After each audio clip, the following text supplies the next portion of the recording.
Lalu ayat yang sedang kita baca ini mengenai ibadah haji. Sebelum ini telah disebut mengenai siam, ya, puasa.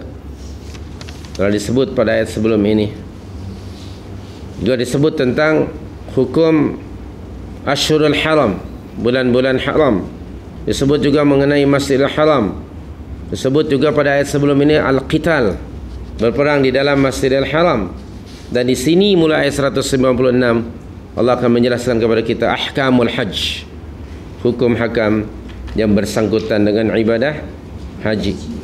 Dan ibadah haji itu Ashhurul Hajj, ia bermula setelah habisnya bulan Siam atau bulan Ramadan, masuk saja Syawal, disebut Ashhurul Hajj.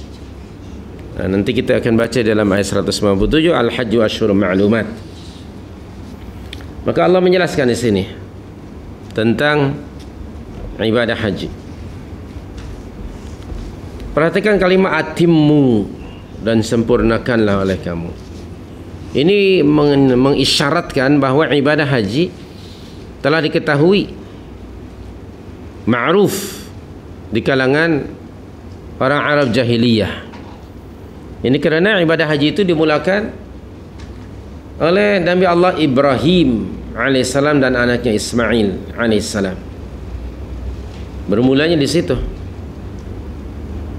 daripada Ibrahim dengan anaknya Ismail, dan diteruskan sehinggalah kedatangan Nabi sallallahu alaihi wasallam. Maka ditetapkanlah ibadah haji itu dan dibersihkan ubudiyah haji dari berbagai jenis perbuatan syirik atau segala jenis kemungkaran, dan ditambahlah sebagiannya. Ini kerana orang-orang jahiliyah bila mereka melakukan ibadah haji, mereka bertawaf tidak hanya di Ka'bah al-Musharrafah, tapi sama ada di dalam Ka'bah, bangunan Ka'bah, atau di luarnya banyak terdapat patung berhala. Lalu dalam melakukan tawaf itu mereka hilang kesedaran sehinggalah tertanggal baju mereka, uryanan, telanjang. Maka ini Allah menyebut wa atimmu, sempurnakan ibadah haji dan umrah semuanya lillah. Niatnya lillahi ta'ala. Tata cara mengerjakan ibadah haji itu juga mesti mengikut syariat Islam yang telah Allah turunkan dan mengikut contoh yang telah dicontohkan oleh Nabi sallallahu alaihi wasallam. Kemudian ibadah haji ini syariatkan pada tahun ke-6 Hijrah.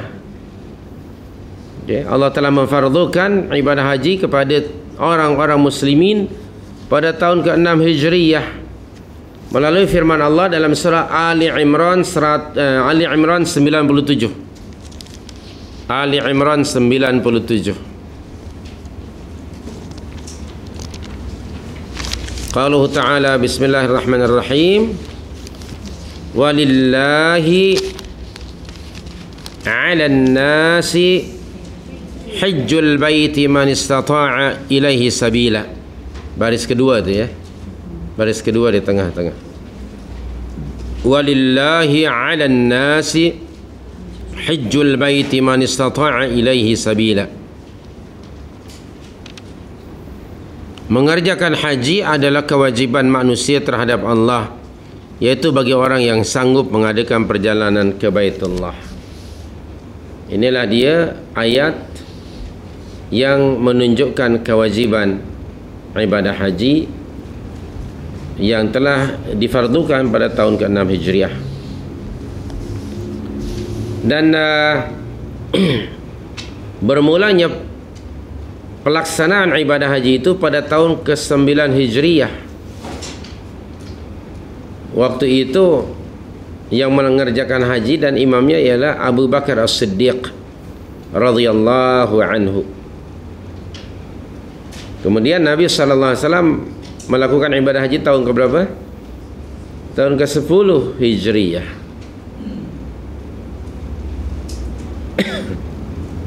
Dan kemudian pada atau setelah pelaksanaan haji wada' tahun ke-10 itu, maka Abu Bakar As-Siddiq menyatakan pada tiap-tiap dan memberitahukan pada tiap-tiap penduduk Makkah bahawa tidak ada sesiapa pun yang di kalangan orang-orang musyrikin yang boleh tawaf setelah tahun itu. Maka Allah menurunkan surah 9, surah Al-Bara'ah atau At-Taubah ayat yang ke-28. Surah 9 ayat 28. Muka surat 282. Surah 9 ayat 28. Qalu ta'ala A'udzu billahi minasyaitonir rajim. Ya ayyuhalladzina amanu innamal musyrikuuna najasun. Najis. Fala yaqrabul masjidal harama ba'da 'amihim hadza. Maka janganlah mereka mendekati Masjidil Haram sesudah tahun ini. Maksudnya sudah tahun ke-9 Hijriah. Abu Bakar lah yang membuat announcement di Makkah Al-Mukarramah pada tahun ke-9 Hijriah. Dan tahun berikutnya Nabi SAW menunaikan ibadah haji wada' ataupun wida'.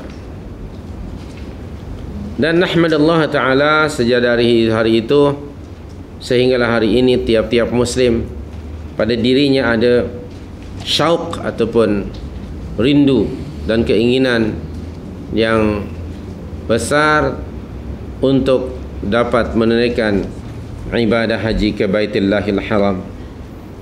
Dan tentu saja ia telah dinyatakan dalam banyak hadis Rasul bahawa ia merupakan salah satu di antara rukun Islam. Wa tahujjal baiti ila Baitullahil Haram, dan hendaknya kamu menunaikan ibadah haji ke Baitullahil Haram. Tentu ada syarat-syarat tertentu yang telah ditetapkan di dalam syariat Allah.